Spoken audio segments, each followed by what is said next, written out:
इस समय हमारे साथ दिल्ली कैबिनेट मंत्री मनजिंदर सिंह सिरसा हैं। मनजिंदर जी, जिस तरीके से आज सीएजी की रिपोर्ट टेबल हुई, पहला वॉल्यूम सामने आया, लगातार आप शराब नीतियों पे सवाल उठाते रहे और वही चीजें सीएजी रिपोर्ट में भी आई कि राजस्व में 2000 करोड़ से ज्यादा का घाटा दिखा। 4004 करोड़ का घाटा राजस्व में हुआ है।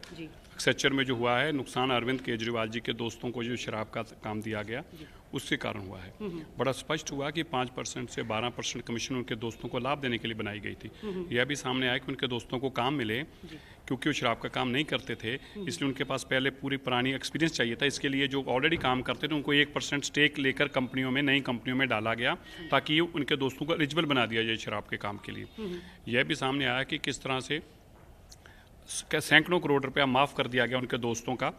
यह भी सामने आया कि किस तरीके से जो अरविंद केजरीवाल जी के दोस्त थे, जब उनके खिलाफ कंप्लेंटें आई 14 लोगों के खिलाफ, तो कमिश्नर से ये कह के उन कंप्लेंटों को हटवा दिया गया कि अभी इन कंप्लेंटों पे चर्चा नहीं करेंगे, टाइम कम है, बाद में देख लेंगे अगर कभी जरूरत पड़ेगी तो उन लोगों में से 14 में से 12 लोगों को शराब का काम भी मिल गया क्योंकि वो अरविंद केजरीवाल जी के दोस्त थे। आज जो सब नौटंकी की जा रही थी बाबा साहब अम्बेडकर जी के और शहीद भगत सिंह जी की फोटो को लेकर, जगह जगह फोटो लगी है, देखिए इधर भी फोटो लगी है।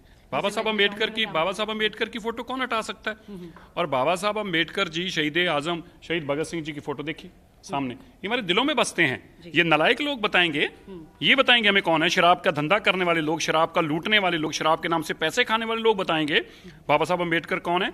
और आज अतिशी जी बाबा साहब अम्बेडकर जी की फोटो पैरों में रखकर बैठी थी, उनको शर्म आनी चाहिए। और ये लोग क्योंकि आज कैग की रिपोर्ट आने वाली थी और उसमें घोटाले सामने आने वाले थे, उसको बचने के लिए ये रास्ते निकाल रहे थे। लेकिन दिल्ली के लोग जानते हैं तुमने बाबा साहब अम्बेडकर जी की फोटो के पीछे छिपकर भी शराब के धंधे को बचाने की काम किया है, तुम्हें कभी माफ नहीं किया जा सकता। सर, लगातार आतिशी इस बात को कह रही हैं कि जिस तरीके से ये सीएजी रिपोर्ट टेबल हुई, ये तो आम बात है, रूटीन है, ये तो पहले भी होती रही। तो क्यों नहीं फिर करी? 3 साल तक क्यों नहीं करी? 2017 के बाद कैग की रिपोर्ट क्यों नहीं टेबल करी? इसमें जो घोटाले लिखे, जो तुम्हारे नाम लिखा हुआ है, जो तुम्हें सर्टिफिकेट दिया हुआ है कैग ने, चोर का सर्टिफिकेट दिया है, बेईमान का सर्टिफिकेट दिया है, करप्ट का सर्टिफिकेट दिया है, तो ये सर्टिफिकेट को क्यों नहीं दिल्ली के सामने पहले जनतक किया तुमने? और सर, एक सज्जन कुमार के ऊपर जो आज जो फैसला आया है उस पर क्या कहना है? मैं वेलकम करता हूँ, ये बहुत बड़ी जीत है।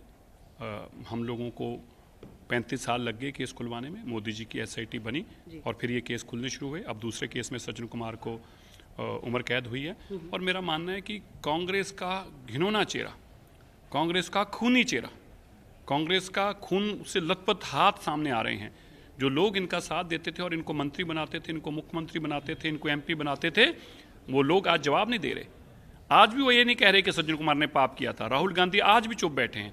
क्यों सोनिया गांधी जी और प्रियंका गांधी जी अपनी बोलते थे लड़की हूँ, लड़ सकती हूँ, लड़िए ना, बोलिए ना हमारे लिए भी। हमारे लिए आपकी जीभ क्यों नहीं खुलती? आपके लिए, हमारे लिए आपका नाम, आपके मुंह से क्यों बात नहीं निकलती कि सज्जन कुमार पापी है, कातल है? अच्छा हुआ, इसके साथ यही होना चाहिए था क्योंकि वो आपका साथी और आप ही ने उसको बचाया था। धन्यवाद। तो ये हमारे मनजिंदर सिंह सिरसा, दिल्ली कैबिनेट मंत्री। सीधे तौर पर उनका कहना है कि जो सीएजी रिपोर्ट सामने आई है उससे आम आदमी पार्टी की परतें तो खुली रही हैं, साथ ही साथ उन्होंने कहा कि सज्जन कुमार पर जो फैसला आया है उसका वो स्वागत भी करते हैं।